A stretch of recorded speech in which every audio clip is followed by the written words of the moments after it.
It's Monsterverse Bay.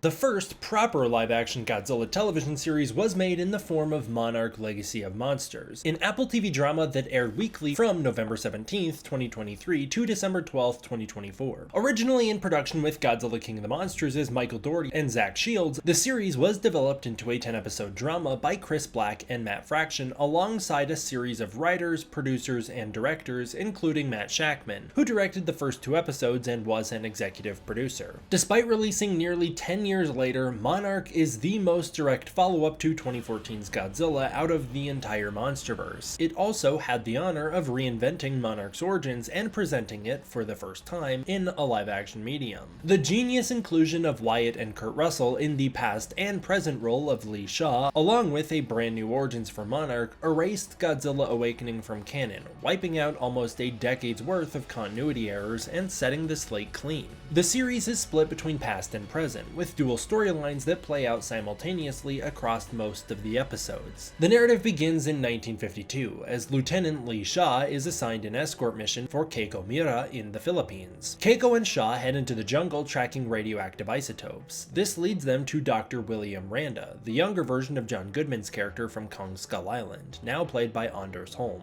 Randa works for an organization called Monarch, which was founded in 1946. After combining Keiko's data with Billy's myths, the two scientists stumble upon the USS Loudon, the ship that Billy was deployed upon in World War II that was attacked by an unknown Titan, leaving him as the only survivor and kickstarting the Monarch organization. Shaw saves the scientists as the ship is attacked by a dragon, proving that monsters exist. This leads to the formation of Monarch's core trio. Years later, in 1954, Monarch presents evidence of a massive creature to the US military, who retools a hydrogen bomb test into bait to lure the Titan out. The plan works, and Godzilla appears at Bikini Atoll. Despite Keiko's protests, the bomb is detonated and Godzilla is seemingly killed. In response, the US government expands Monarch into an international organization to discover more Titans. In 1955, Keiko and Billy head to Japan to meet with Dr. Suzuki, who creates a gamma simulator that can summon Titans. Shaw fails to meet with the US military about Monarch's budget requests, letting his feelings for Keiko get in the way, heading to Japan where they witness the return of Godzilla. Heading home, they discover that Monarch has been handed over to the US military as punishment. In a desperate attempt to save Monarch from its corrupt new military supervisor, Lieutenant Hatch, Bill and Keiko compile their findings into a map which locates all potential Titans. During this, Bill and Keiko's bond grows closer, becoming romantic after Bill learns of Keiko's son, Hiroshi,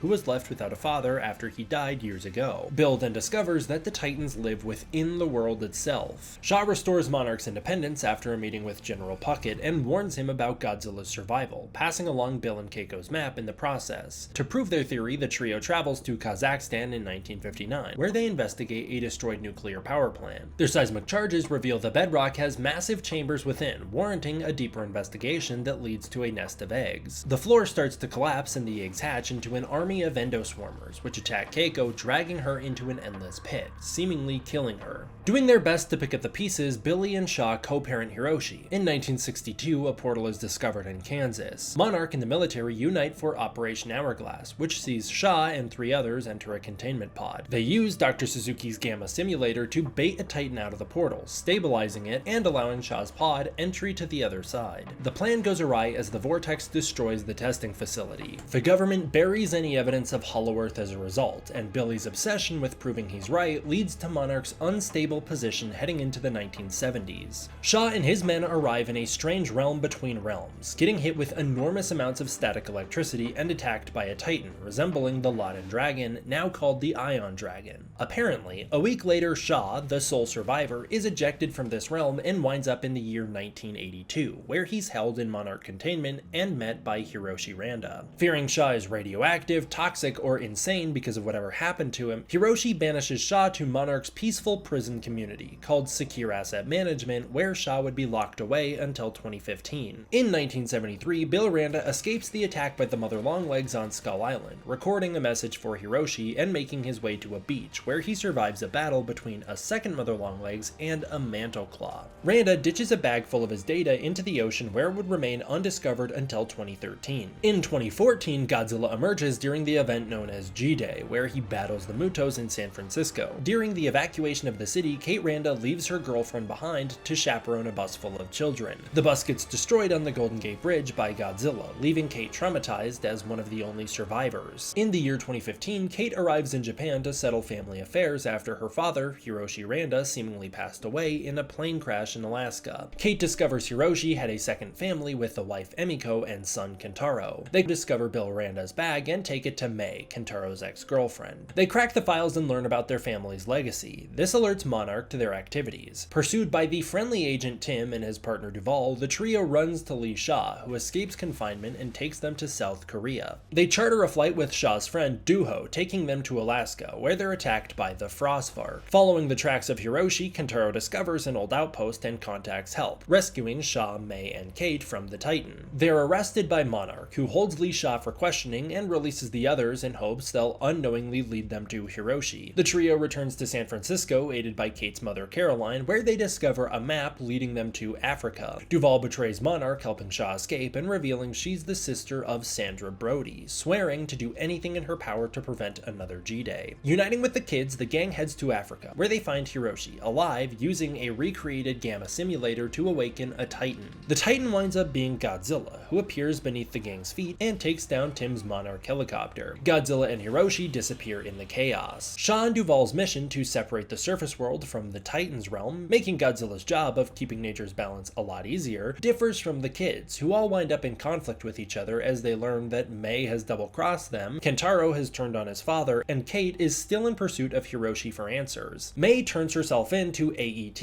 an organization she launched a cyber attack against years before to destroy their research on neural links. Kate and Kentaro team with Tim to head to Washington to bail Mei out. Triggering a Titan warning system, Tim exposes Monarch to the public, and they rescue Mei through a mysterious deal between Monarch and the organization, now revealed to be rebranding to Apex Cybernetics. Shaw closes a vortex in Alaska and then heads to Kazakhstan to close the next. The gang heads out after him, but fails to talk him down. Shaw detonates the portal, and in the chaos, Mei falls in, with Kate and Shaw going in after her. Believing them to be dead, Kentaro returns home and bumps into Hiroshi, who he confronts for answers. His father has been trying to prove the existence of a series of subterranean networks that connects the Titan's world to our own. Hiroshi believes this will get them one step closer to the key to coexistence with Titans. Monarch receives a signal from inside the vortex revealing someone is alive inside. Assistant Director Verdugo refuses to look into the signal, causing Tim to quit Monarch, teaming with Hiroshi and Kentaro. Inside the vortex, Mei and Shaw find themselves alive, searching for Kate. Shaw reveals his backstory and motives to Mei. Kate is rescued from a bramble boar attack by Keiko. For Keiko, it's only been about 1 month. After reuniting with Mei and Shaw, Keiko realizes how much time she's lost, revealing this realm, which she calls Axis Mundi, has some sort of time dilation properties. Keiko reveals she's been signaling the surface world using Dr. Suzuki's device, which was sent down with Shaw in the 1960s. They repair it and attach it to Shaw's original access pod and activate it, hoping to lure a Titan into Axis Mundi so they can follow its slipstream as it exits and make their way to the surface. They're attacked by the Ion Dragon, who is nesting near the pod. To ensure a second Titan appears through the portal, Shaw leaves the pod to secure its connection to the Gamma Simulator. The plan works and Godzilla appears to investigate. Godzilla is then attacked by the Ion Dragon, kicking off the MonsterVerse's fastest but one of its most entertaining final battles. Godzilla makes quick work of the Ion Dragon, throwing it through the portal, creating a slipstream to the surface. This sucks the pod in, with them having to leave Shaw behind. The pod surfaces at a strange facility in a storm. There, Kate, Mei, and Keiko reunite with Kentaro and Hiroshi. They then learn that Tim had to team with Apex to get them out of Axis Mundi, and that 2 years have passed, leaving them in 2018. A Titan responds to the portal activation, causing the facility to go on high alert. The season ends with the reveal that they are on Skull Island, with King Kong appearing to investigate. Monarch Legacy of Monsters is an incredibly ambitious swing for the Monsterverse. While mega fans like myself will always buy and read the comics, the films have shown no obligation to acknowledge or honor them in almost any way. While some small details were cherry-picked and included in Godzilla X Kong, the comics overall are largely unimportant.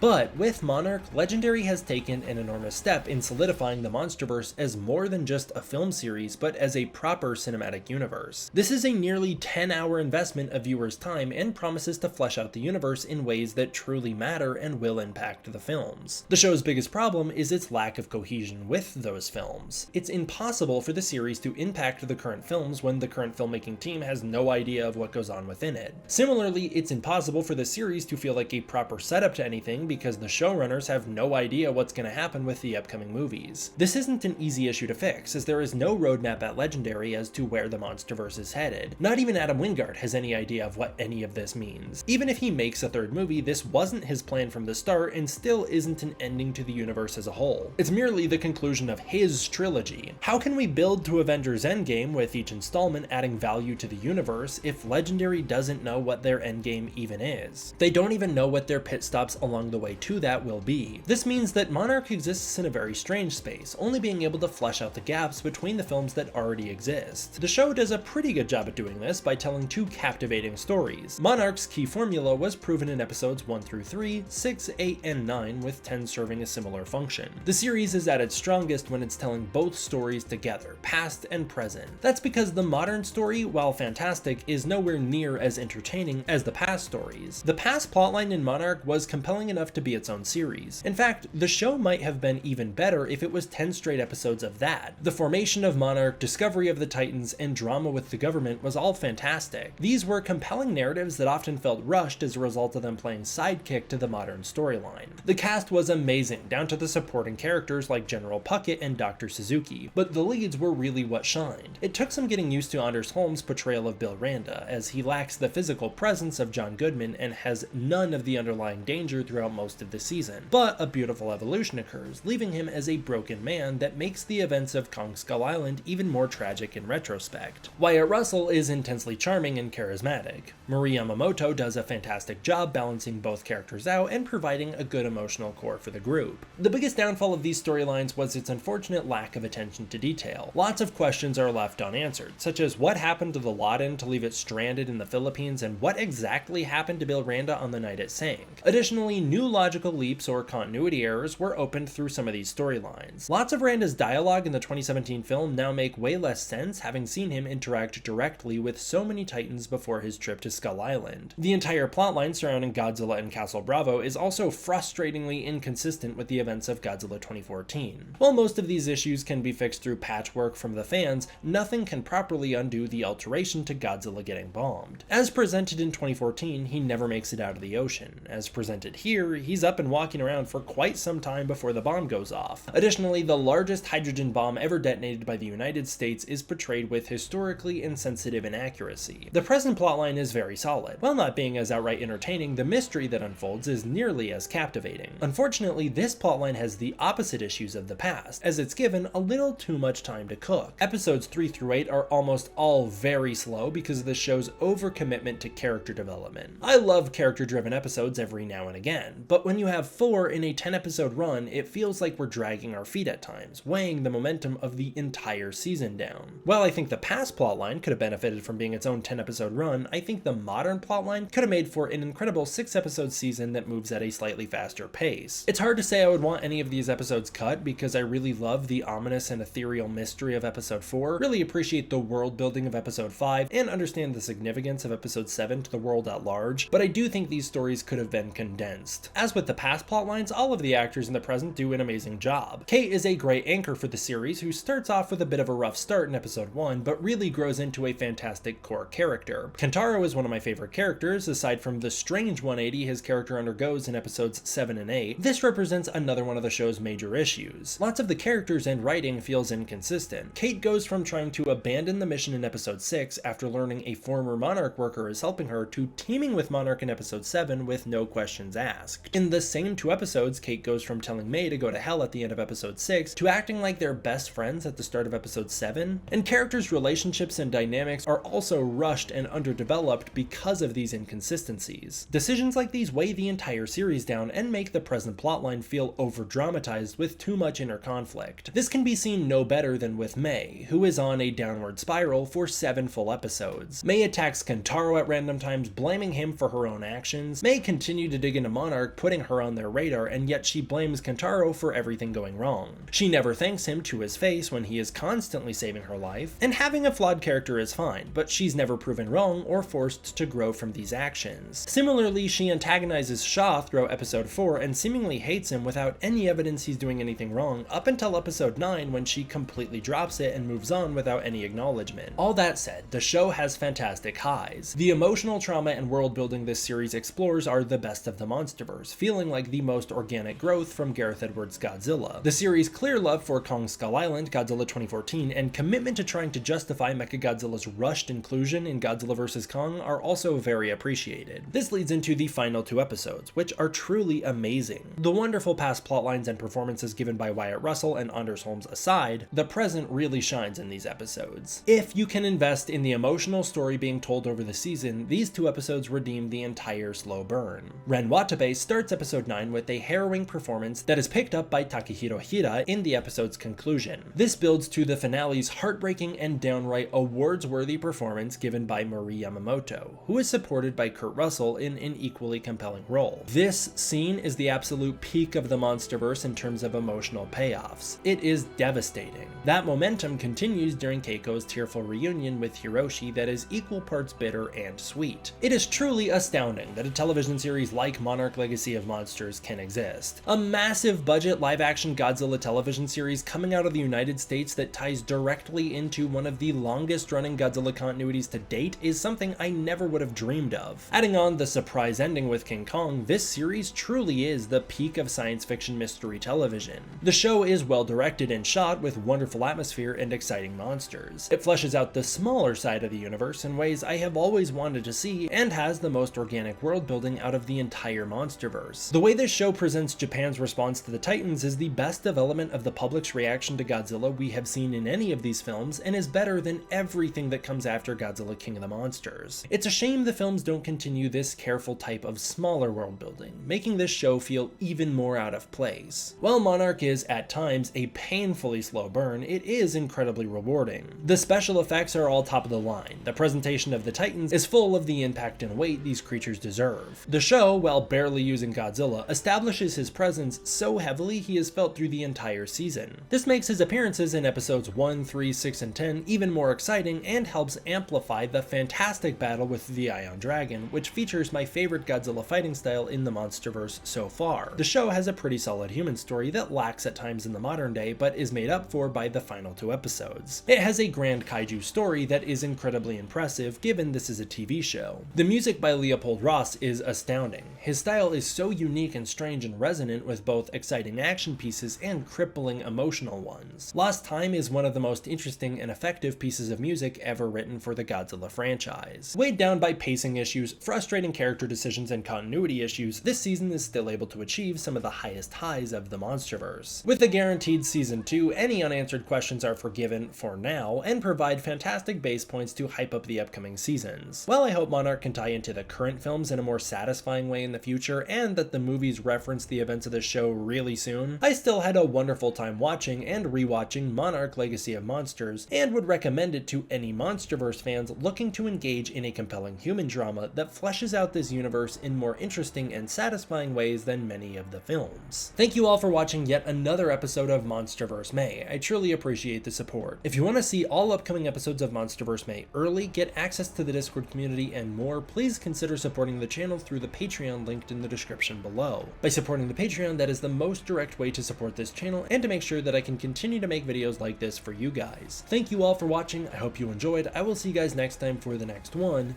D-Man out.